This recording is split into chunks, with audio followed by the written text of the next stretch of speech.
میں نے سنا ہے کہ نماز جنازہ میں 40 یا 100 لوگ شریک ہوں تو اس مرحوم کی مغفرت ہو جاتی ہے، کیا یہ بات صحیح ہے؟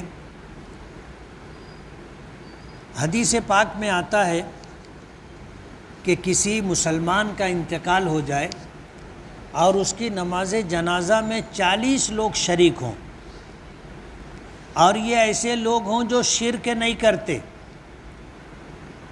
یعنی سچے پکے ایمان والے اور مسلمان ہیں، ایسے 40 لوگ اگر کسی کے نماز جنازہ میں شریک ہوں اور میت کی مغفرت کی دعا کریں تو اللہ ان کی دعا قبول کر لیتا ہے۔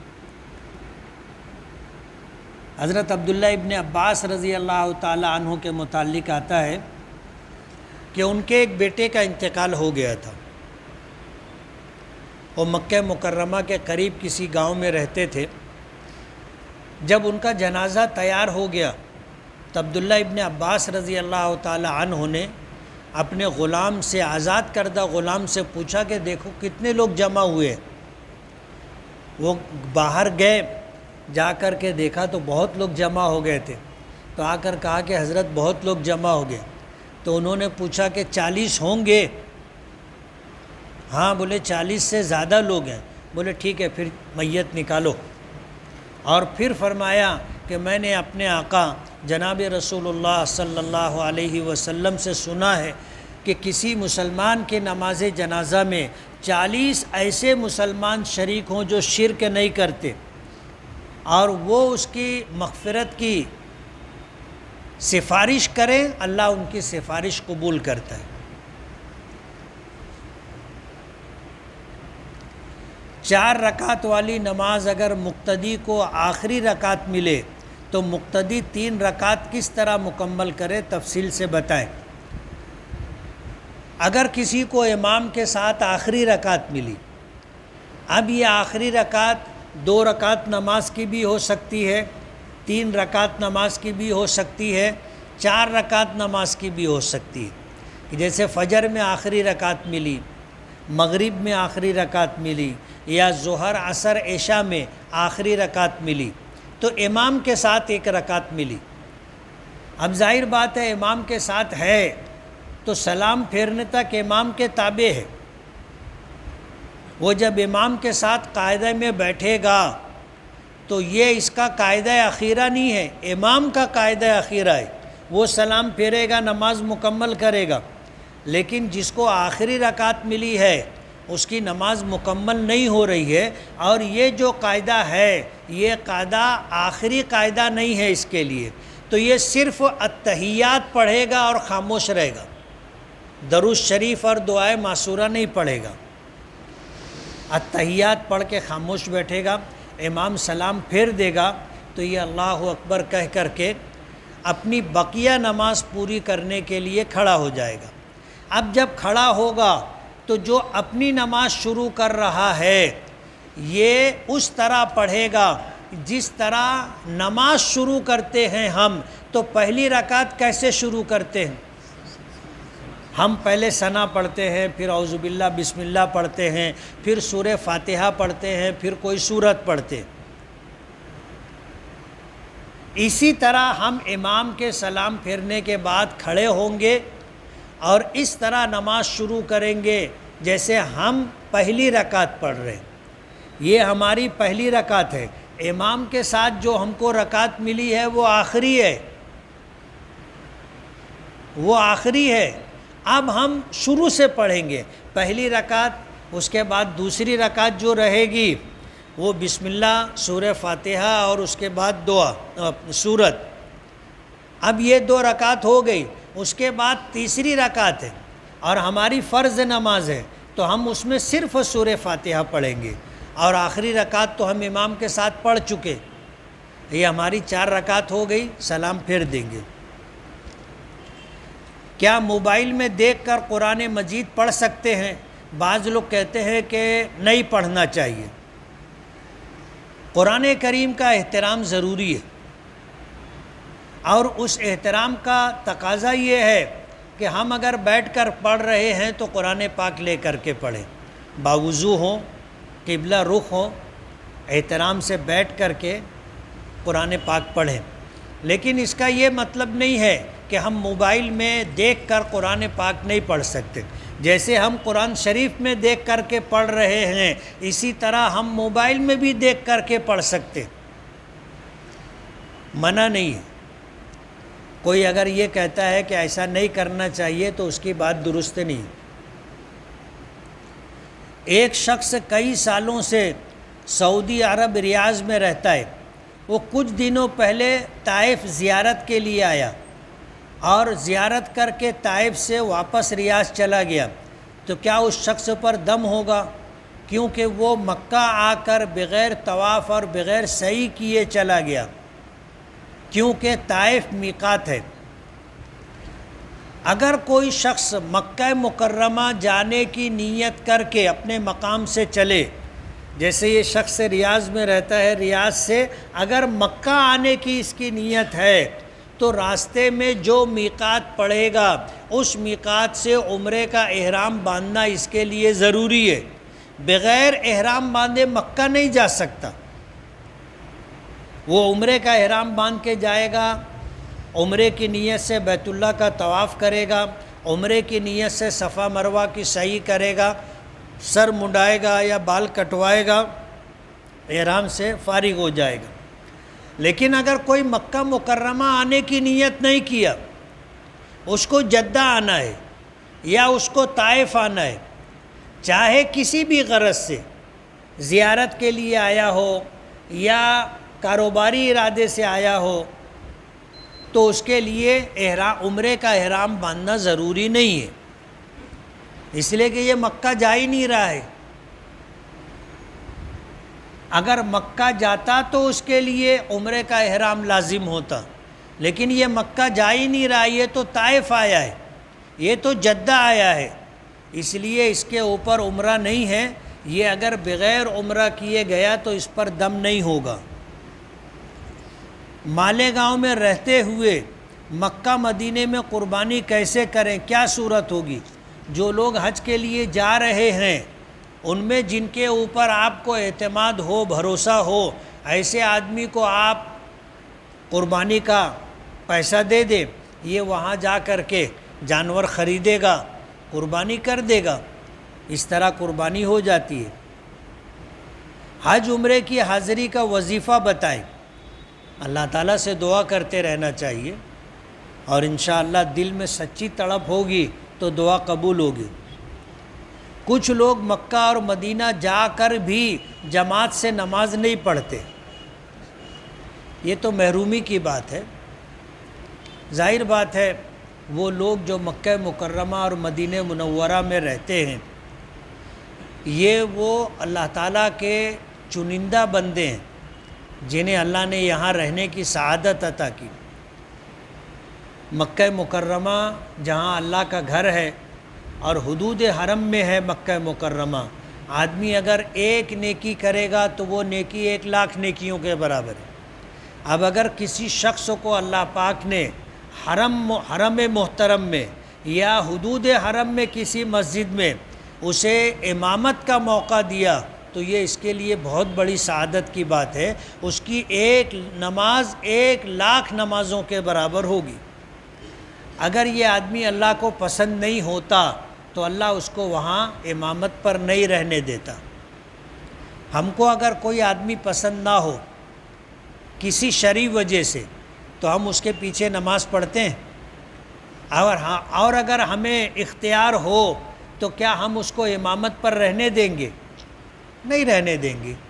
تو ایسا تو نہیں ہے کہ اللہ پاک کو اختیار نہیں ہے، قدرت نہیں ہے۔ اگر اللہ نے کسی کو یہ سعادت بخشی کہ وہ اللہ کے گھر کے سائے میں کھڑا ہو کر کے امامت کر رہا ہے یا اذان دے رہا ہے، مسجد نبوی میں اذان دے رہا ہے، بازو میں روضہ مبارک ہے، اس کی اذان اور امام کی امامت اور نماز خود نبی کریم صلی اللہ علیہ وسلم سن رہے ہیں، تو آپ سوچو یہ کتنے خوش قسمت لوگ ہیں۔ میں نے ایک مرتبہ اذان ہو رہی تھی، مؤذن کو بیٹھ کے میں دیکھ رہا تھا، اس نے جب کہا اشہد ان محمد الرسول اللہ تو اس نے روضہ مبارک کی طرف ایسے دیکھا. میرے دل میں ایسی بات آئی کہ یہ کتنا خوش نصیب آدمی ہے کہ یہ اس بات کی گواہی دے رہا ہے کہ میں گواہی دے رہا ہوں اس بات کی کہ محمد صلی اللہ علیہ وسلم اللہ کے رسول ہیں، اور حضور سن رہے ہیں، حضور سن رہے ہیں. ظاہر بات ہے کل قیامت کے دن میدان محشر میں حضور گواہی دیں گے کہ میں اس بات کی گواہی دیتا ہوں کہ یہ اشہد ان لا الہ الا اللہ کہہ رہا تھا، میں گواہی دیتا ہوں کہ یہ اشہد ان محمد الرسول اللہ کہہ رہا تھا.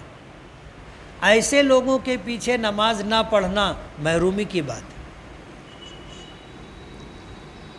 اگر کوئی شخص چوری کر کے پیسہ لایا ہو اور گھر میں کھانے پینے میں خرچ کر رہا ہو، اور اگر ہم اس سے کھانے سے انکار کر دیں تو وہ جھگڑا کرتا ہو، تو کیا کریں؟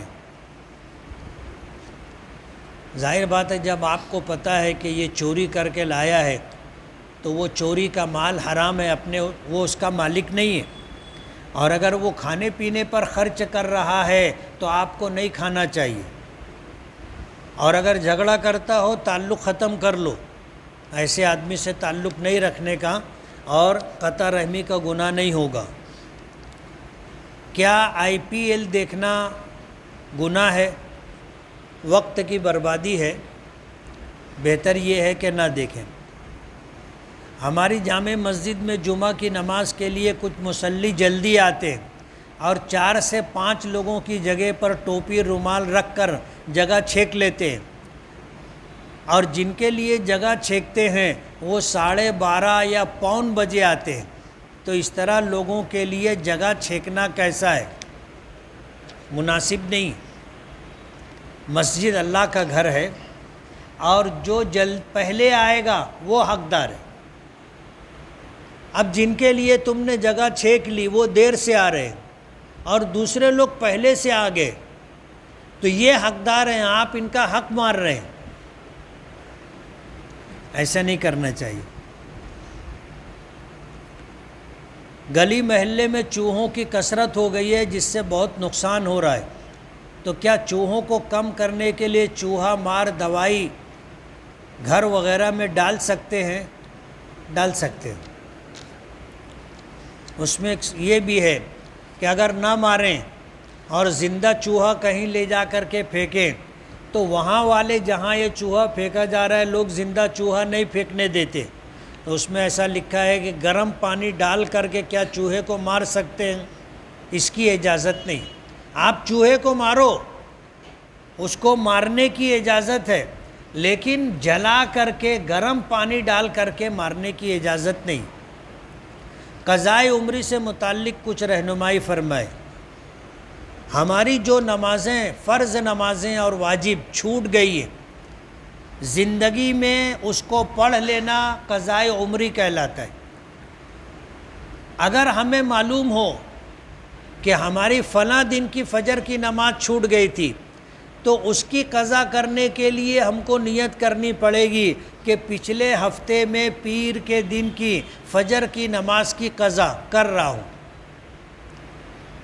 اور اگر ہم کو یاد نہیں ہے کہ ہماری زیادہ نمازیں چھوٹ گئی ہیں، ایک زمانہ ایسا تھا کہ ہم نماز نہیں پڑھتے تھے، اب اللہ نے توفیق دی پڑھ رہے ہیں، تو جو نمازیں چھوٹ گئی ہیں ہم کو پتہ نہیں ہے اور کتنے دنوں کی چھوٹی ہے وہ بھی دھیان نہیں ہے، تو پھر علماء نے لکھا ہے کہ ہم ہر فرض نماز سے پہلے یا بعد میں جب موقع ہو ہم 1-2 نمازیں یا رات کے وقت میں فرصت کے اوقات میں نمازیں قضا کرتے رہے، اس طرح کہ میری زندگی کی جو آخری فجر کی نماز چھوٹی ہے اس کی قضا، جو آخری ظہر کی نماز چھوٹی ہے اس کی قضا، جو آخری عصر کی مغرب کی عشاء کی چھوٹی ہے اس کی قضا. اب جب جو آخری تھی آپ نے وہ لائن ختم کر دی، تب اس سے پہلے والی آخری ہو گئی. سمجھ رہے ہو؟ تو ہر مرتبہ آخری آخری آخری کی نیت کر کے پڑھتے رہیں گے. آسانی اور بنا تکلیف کے روح نکلنا کس بات کی علامت ہے؟ اچھی علامت ہے، مگر یہ کہ ہم کو ایسا لگتا ہے کہ آسانی سے نکل گئی، بہت تکلیف ہوتی ہے، جس کو سکرات کہتے ہیں، غمرات کہتے ہیں، بہت تکلیف ہوتی ہے۔ اللہ آسانی کا معاملہ فرمائے۔ خود نبی کریم صلی اللہ علیہ وسلم سے زیادہ نیک کون ہو سکتا تھا؟ لیکن جس وقت آپ دنیا سے جا رہے تھے تو شدت، تکلیف کی شدت تھی، پاس میں پانی کا ایک پیالہ رکھا ہوا تھا، آپ بار بار اس میں اپنا ہاتھ ڈالتے تھے پانی کے پیالے میں اور اپنے چہرے کے اوپر ہاتھ پھیرتے تھے اور دعا کرتے تھے، اللہم اعنی علی سکرات الموت، اے اللہ موت کی سختی پر میری مدد فرما۔ تو روح آسانی سے نہیں نکلتی ہے۔ میت کو دفنانے کے بعد کچھ لوگ قبر کے پاس بیٹھ کر ذکر، کلمہ طیبہ اور تلاوت کرتے ہیں، اور یہ کچھ دیر تک کرتے ہیں، اس سے میت کے سوال و جواب میں آسانی ہوتی ہے، ایسا ان کا کہنا ہے۔ ایک صحابی تھے، انہوں نے یہ بات کہی تھی کہ جب میرا انتقال ہو جائے تو نماز جنازہ پڑھ کر کے جب تدفین ہو جائے تو میری قبر کے پاس تم لوگ رکنا اور اتنی دیر تک اللہ کا ذکر، قرآن پاک کی تلاوت اور دعا کرتے رہنا، جتنی دیر میں اونٹ ذبح کیا جاتا ہے، کھال اتاری جاتی ہے اور ٹکڑے کیے جاتے، اس لیے کہ سوال و جواب کے لیے منکر نکیر آئیں گے، جب وہ آ کر سوال و جواب کریں گے تو تمہارے پاس میں رہنے کی وجہ سے اور تمہارے ذکر اور دعا کی وجہ سے مجھے آسانی ہوگی۔ کرنا چاہیے یہ عمل۔ انتقال کے بعد میت کے سامان اور کپڑے وغیرہ کا کیا کرنا چاہیے؟ یہ مرحوم میت کی ملکیت تھی اور یہ اس کا ترکہ ہے۔ اگر تمام وارثین بالغ ہوں اور سب کی رائے ہو جائے کہ بھائی اسے صدقہ کر دو، کسی مستحق اور غریب کو دے دو، تو دے سکتے، اور اگر سب کی اتفاق رائے سے یہ بات نہیں طے ہو تو پھر وہ آپس میں جس طرح پیسہ بانٹا جاتا ہے، جائیداد بانٹی جاتی ہے، اسی طرح مرحوم کے استعمال کی چیزیں بھی بانٹی جائیں گی۔ 1.25 لاکھ مرتبہ کلمہ طیبہ کا ورد کرنے سے کیا میت کی مغفرت ہو جاتی ہے؟ 70,000 مرتبہ اگر کلمہ طیبہ کا ورد کیا جائے تو فضائل ذکر میں لکھا ہے کہ یہ ایک نصاب ہے، اور اس نصاب کو اگر مکمل کر کے کسی مرحوم کو بخشا جائے تو انشاءاللہ عذاب قبر سے اس کو راحت اور نجات مل جائے گی۔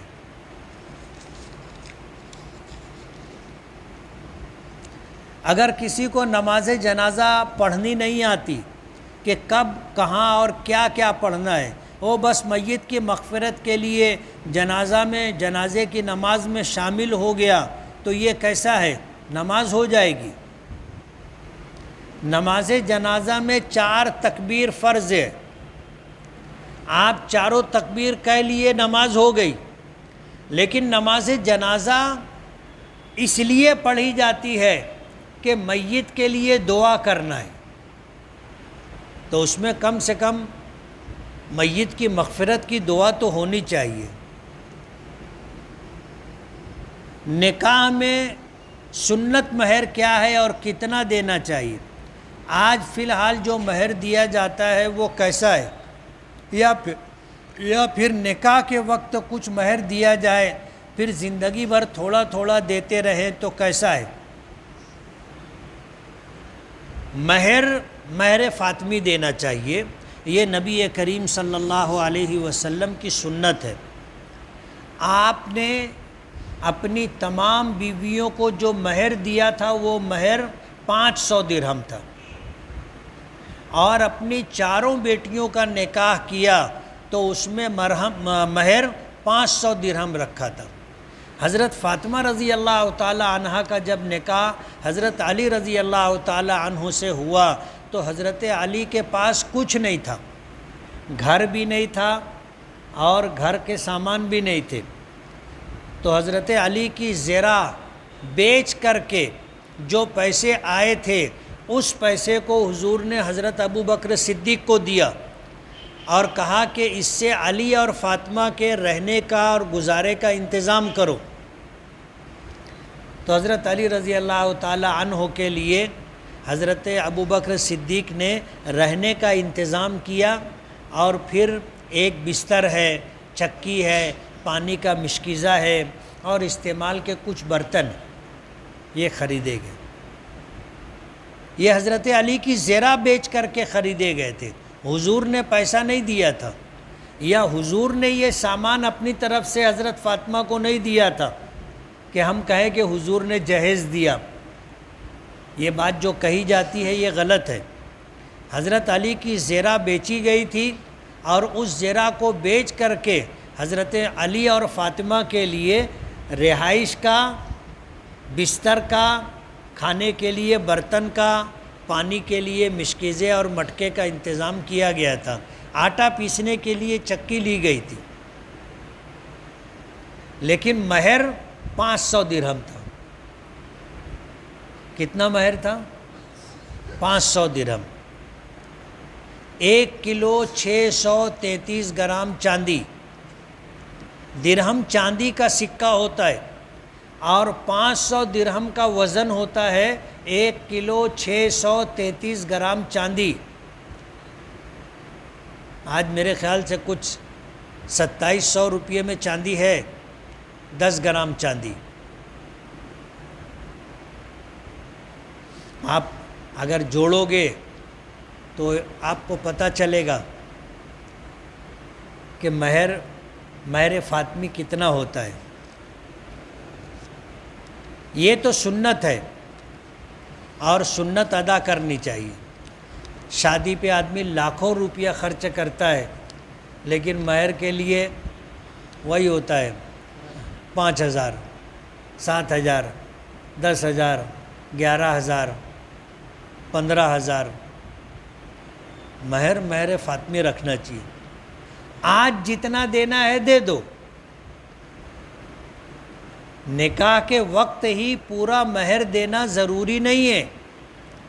آپ جتنا ابھی دے سکتے ہو دے دو، پھر زندگی بھر دیتے رہو۔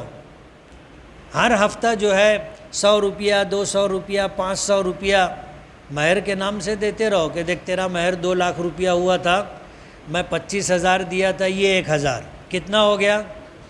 26,000۔ یہ 1,000 کتنا ہو گیا؟ 27,000۔ ایسے گنتے گنتے آپ پوری زندگی مہر دے سکتے نا۔ زید کی بیوی حمل سے ہے اور طلاق مانگ رہی ہے اور کہہ رہی ہے کہ ڈیلیوری کے بعد بچے کو 2-4 دن رکھ کر کے باپ کو واپس دے دیں گے، شریعت کا کیا حکم ہے؟ اب طلاق اگر کسی شرعی وجہ سے مانگ رہی ہے تو اس کو مانگنے کا حق ہے، اور اگر طلاق مانگنے کی کوئی شرعی وجہ نہیں ہے تو پھر طلاق نہیں لینی چاہیے۔ شوہر کا وجود اللہ پاک کی بہت بڑی نعمت ہے، اور شوہر کا جو مقام و مرتبہ ہے اسے نبی کریم صلی اللہ علیہ وسلم نے اپنی حدیثوں کے ذریعے سے بتایا۔ فرمایا لو کنت آمر احدا ان یسجد لاحد لامرت النساء ان یسجدن لازواجہن، کہ اگر میں کسی کو حکم دیتا کہ وہ کسی کو سجدہ کرے، کسی انسان کو سجدہ کرے، تو میں بیویوں کو، عورتوں کو حکم دیتا کہ اپنے شوہروں کو سجدہ کیا کریں۔ لیکن سجدہ صرف اللہ کے لیے ہے، اس لیے شوہر کو سجدہ نہیں کیا جا سکتا، لیکن اس سے سمجھا جا سکتا ہے کہ شوہر کا مقام و مرتبہ کیا ہے۔ شوہر کا وجود اللہ پاک کی بہت بڑی نعمت ہے، اسی لیے شوہر کے انتقال پر عورت کے لیے حکم ہے کہ 4 مہینہ 10 دن عدت کے گزارے۔ حالانکہ کسی کے بھی مرنے پر چاہے وہ کتنی ہی بڑی شخصیت کیوں نہ ہو 3 دن سے زیادہ سوگ نہیں ہے، لیکن عورت کے لیے 4 مہینہ 10 دن سوگ ہے جب اس کے شوہر کا انتقال ہو، اس لیے بلا وجہ شرعی طلاق نہیں لینی چاہیے۔ اور بچے کی پیدائش کے بعد اتنا چھوٹا دودھ پیتا بچہ، ابھی اس کا حق ہے کہ یہ ماں کے پاس رہے اور ماں اس کو دودھ پلائے اور باپ خرچہ اٹھائے، چاہے طلاق دے دیا ہو باپ خرچہ اٹھائے۔ عدت کا خرچہ الگ ہے، ماں بچے کو دودھ پلاتی ہے اس کا خرچہ الگ ہے، پنچ حضرات طے کریں گے کتنا دینا ہے۔ اور یہ بچہ اگر لڑکا ہے تو 7 سال تک ماں کے پاس رہے گا، پھر باپ لے سکتا ہے، اور بچی 12 سال کی عمر تک ماں کے پاس رہے گی، پھر باپ واپس لے سکتا ہے۔ اور ماں کی ذمہ داری ہے بچوں کی پرورش کرنا، اور باپ کی ذمہ داری ہے ان بچوں کا خرچہ اٹھانا۔ ہمارے یہاں طلاق ہوتی ہے، بہت سارے لوگ بچوں کو لا دعویٰ لکھ دیتے کہ ہم کو بچہ نہیں چاہیے، ایسا بول کر کے بچے کا خرچہ نہیں دیتے، گنہگار ہیں، کل قیامت کے دن دینا پڑے گا۔ یہ بچہ کل قیامت کے دن اللہ کی بارگاہ میں کھڑے ہو کر کے اپنے باپ سے اپنے حق کا مطالبہ کرے گا اور باپ کو دینا پڑے گا۔ اس لیے بلا وجہ شرعی طلاق نہیں دینا چاہیے، طلاق مانگنا بھی نہیں چاہیے اور دینا بھی نہیں چاہیے۔ زید کی بیوی خلا چاہتی ہے، اس کے لیے بھی یہی حکم ہے۔ آپ نے کہا تھا کہ حج کے لیے بھائی اور بہن سے اجازت لینا ضروری ہے۔ یہ بات اس وقت ہے کہ ماں باپ کا انتقال ہو گیا اور مال پر کاروبار پر آپ کا قبضہ ہے، اور آپ نے بھائی بہنوں کا حصہ ان کے مانگنے پر بھی نہیں دیا، اور آپ حج کے لیے جا رہے ہیں تو بھائی بہنوں کا حق دینا ضروری ہے۔ اور آپ اگر ابھی نہیں دے رہے ہیں تو ان سے اجازت لے کر کے جاؤ کہ حج کر کے آؤں گا پھر حساب کتاب کر کے دے دوں گا۔ ان کی اجازت ہو تو جانا، نہیں تو مت جانا۔ میں نے یہ بات کہی تھی۔ اس نے پوچھا ہے کہ اگر ماں باپ حیات ہوں تو بھی بھائی بہنوں کی اجازت لینا ضروری ہے کیا؟ نہیں، تب بھائی بہنوں کی اجازت ضروری نہیں۔ حج کے سفر میں پہلے مکہ جانا افضل ہے یا مدینہ؟ اگر آپ کا پہلا حج ہے تو آپ کے لیے مکہ جانا افضل ہے، حج کے بعد آپ مدینہ جائیے۔ اور اگر آپ کا پہلا حج ہو چکا ہے تو آپ کو اختیار ہے کہ آپ مکہ جانا چاہیں تو مکہ جائیں، مدینہ جانا چاہیں تو مدینہ جائیں۔ مکہ مکرمہ جا کر عمرہ ادا کر لیا، اب کسی میقات پر واپس جا کر حج قران یا حج افراد کا احرام باندھ سکتے ہیں کیا؟ نہیں باندھ سکتے۔ آپ نے یہاں سے جاتے ہوئے عمرے کا احرام باندھا، عمرہ کر لیا مکہ مکرمہ پہنچ کر کے، تو آپ متمتع ہو گئے، آپ کا حج حج تمتع ہو گیا۔ اب یہ بدلے گا نہیں کہ آپ میقات پہ چلے گئے اور وہاں سے قران کا احرام باندھ دیا یا حج افراد کا احرام باندھ دیا۔ اگر آپ نے ایسا کیا تو آپ کے اوپر دم واجب ہو جائے گا، آپ متمتع ہی رہیں گے۔ طواف کے دوران اور روضہ رسول پر چپل ساتھ ساتھ میں رکھنا کیسا ہے؟ مناسب نہیں ہے، لیکن حالات ایسے ہیں کہ سخت دھوپ گرمی وہاں پڑتی ہے، اور آپ جہاں چپل اتارتے ہیں واپس آؤ گے تو چپل آپ کو ملے گا نہیں۔ عموماً یا تو کوئی اٹھا لیتا ہے یا صاف صفائی والے اکٹھا کر کے جمع کر کے کچرے کے ڈبے میں ڈال دیتے، تو آدمی ننگا پیر چل نہیں سکتا۔ اس لیے صاف تھیلی میں آپ رکھ کر کے اگر اپنے ساتھ رکھتے ہوں تو رکھ سکتے ہیں۔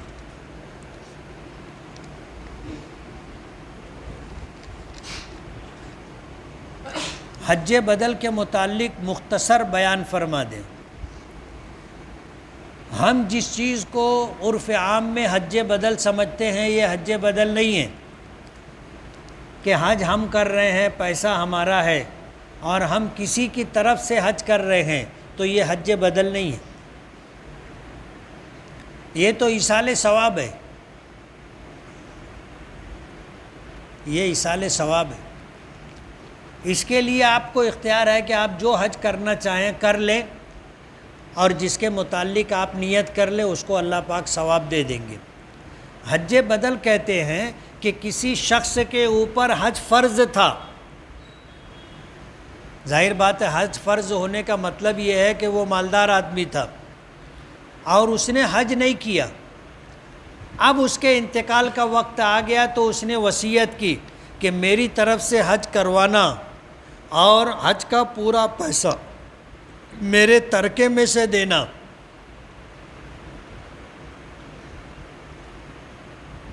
حج فرض ہو، مرنے والا وصیت کرے اور حج کا پورا خرچہ دیوے، اب اس کی طرف سے جو آدمی حج کے لیے جائے گا یہ حج بدل ہے۔ اس میں شرط یہ ہے کہ حج افراد کرنا چاہیے۔ کیا کرنا چاہیے؟ حج افراد، کہ یہیں سے جب نکلیں تو حج کا احرام باندھ کے نکلیں، اس میں حج افراد میں قربانی نہیں ہے، تو حج بدل اس کو کہتے ہیں، جس کو ہم لوگ حج بدل سمجھتے ہیں کہ اپنا پیسہ اپنی نیت، مرنے والے پر حج فرض نہیں تھا، اس نے وصیت نہیں کی، اس نے مال نہیں دیا اور ہم اس کی طرف سے حج کر رہے ہیں، تو یہ حج بدل نہیں ہے، یہ ایصال ثواب ہے۔ میری زبان میں لکنت ہے جس کی وجہ سے میں صحیح طریقے سے بات نہیں کر پاتا اور نہ درست انداز میں تراویح پڑھا سکتا ہوں، کوئی علاج ہو تو بتائیں۔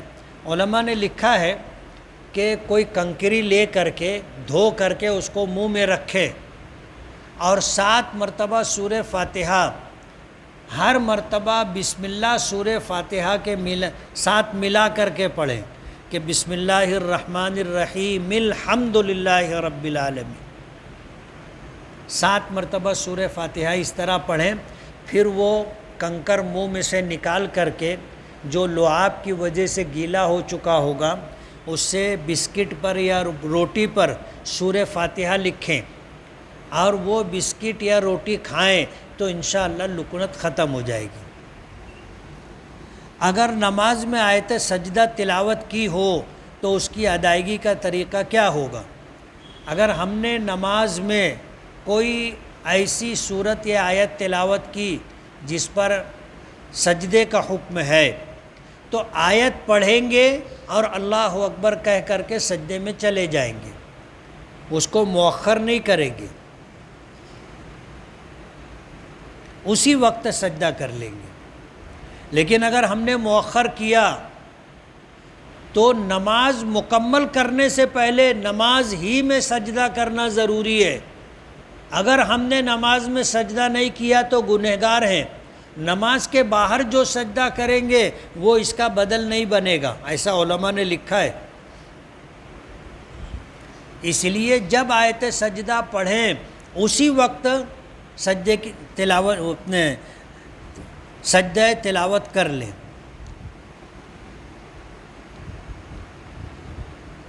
اور اگر سورت کے اخیر میں ہے جیسے سورہ علق میں ہے تو ہم سجدہ کر لیں گے، سجدہ کر کے اٹھیں گے تو کچھ قرآن پاک پڑھ کر کے رکوع میں جائیں، یہ مستحب ہے۔ علماء نے لکھا ہے کہ اگر ہم نے سجدہ کر کے اٹھنے کے بعد کچھ نہیں پڑھا اور اللہ اکبر کہہ کے ہم رکوع میں چلے گئے تو ایسا کرنا مکروہ ہے۔ اگر کوئی شخص علاج کے لیے کسی ہندو پنڈت سادھو کے پاس گیا اور اس سے اپنا علاج کروایا جبکہ وہ ہندو پنڈت شرکیہ منتر پڑھتا ہے تو کیا ایسا علاج کروانا شرعاً جائز ہے؟ جائز نہیں، اس کو سفلی کہتے ہیں، جائز نہیں۔ اور کچھ لوگ ایسا سمجھتے ہیں کہ سفلی میں زیادہ طاقت ہوتی ہے، رحمانی میں کم طاقت ہوتی ہے، وہ ایڑے لوگ ہیں۔ انہیں اللہ کی طاقت شیطان کی طاقت سے کم سمجھتی ہے۔ شیطان کو جتنی بھی طاقت ہو، ظاہر بات ہے وہ اللہ کی مخلوق ہے، اللہ کی قدرت اور طاقت کے مقابلے میں شیطان کی طاقت کیا ہوگی؟ لیکن کچھ لوگوں کا ایسا گمان ہوتا ہے کہ سفلی میں زیادہ طاقت رہتی ہے، غلط سوچیں۔ کیا یہ بات درست ہے کہ مسواک جیب میں رکھنے سے حادثے کی صورت میں ہڈیاں نہیں ٹوٹتی؟ میرے علم میں یہ بات نہیں۔ آج کے دور میں مہر کی مناسب اور شرعی مقدار کتنی ہونی چاہیے؟ کم سے کم مہر کی مقدار مقرر ہے اور وہ ہے 10 درہم، وہ ہے 10 درہم، اور 10 درہم کا وزن ہوتا ہے تقریباً 2.25 تولے کے درمیان، راؤنڈ فگر آپ 3 تولہ سمجھ لو۔ 3 تولہ چاندی کی جو قیمت ہوگی، کم سے کم مہر اتنا ہونا ضروری ہے۔ آج اگر 2700 روپیہ 1 تولہ چاندی ہو کی قیمت ہے تو 3 تولے کی قیمت کتنی ہوگی؟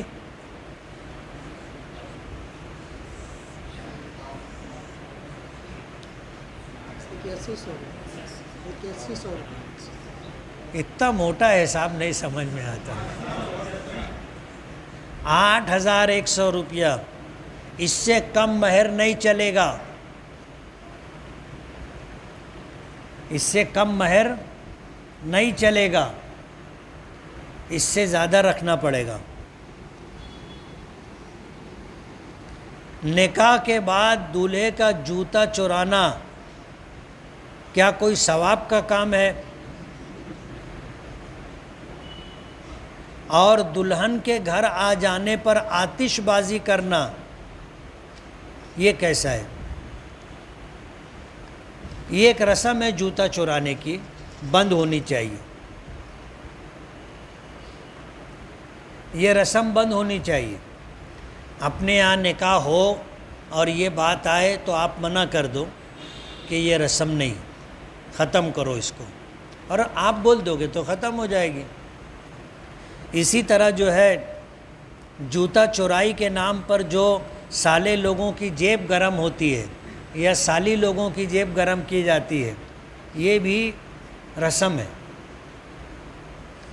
آپ کو دینا ہو آپ دو، مگر جوتا چورائی کے نام پہ مت دو نا۔ اسی طرح دلہن جب آ جاتی ہے تو لوگ پٹاخے بازی کرتے ہیں۔ اس حرکت سے ہمیں تو کچھ ملتا نہیں ہے، یہ کچھ ملتا ہے؟ ایمانداری سے بولنا، پٹاخہ پھوٹتا ہے تو خوشی ہوتی ہے؟ بولو نا، جیسے پٹاخہ پھوڑے تو کیا خوشی ہوتی ہے؟ نہیں ہوتی۔ اس لیے یہ بلا وجہ جو ہے لوگ یہ اس طرح کی حرکت کرتے ہیں، الٹا اس سے لوگوں کو تکلیف ہوتی ہے، بچے رونے لگ جاتے ہیں، اچانک آواز سن کے آدمی چونک جاتا ہے، کمزور دل کے لوگوں کو گھبراہٹ ہونے لگتی ہے، تو یہ نہیں ہونا چاہیے۔ بسم اللہ۔